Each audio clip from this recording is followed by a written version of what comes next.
નમસ્કાર મિત્રો, એસટીડી ગુજરાતી ચેનલમાં તમારું ફરીથી સ્વાગત છે। અત્યારે હાલ આવી રહી છે ખૂબ જ મોટી ખબર।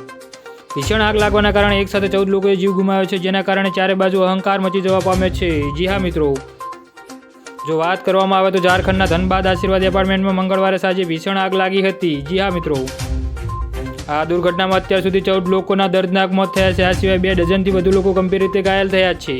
સમાચારમાં જોઈએ તો આગનું કારણ ગેસ સિલિન્ડરનો વિસ્ફોટ હોવાનું કહેવામાં આવી રહ્યું છે। જી હા મિત્રો, દુર્ઘટનાની માહિતી આપતા મુખ્યમંત્રી હિંમત ચોરે ટ્વીટ કર્યું કે ધનબાદ આશીર્વાદ એપાર્ટમેન્ટમાં લાગેલી આગને કારણે લોકો અત્યંત દુઃખદાયક છે। જી હા મિત્રો, જિલ્લા વહીવટીતંત્ર યુદ્ધના ધોરણે કામ કરી રહ્યું છે અને અકસ્માત ઘાયલ થયેલા લોકોને સારવાર આપવામાં આવી રહી છે।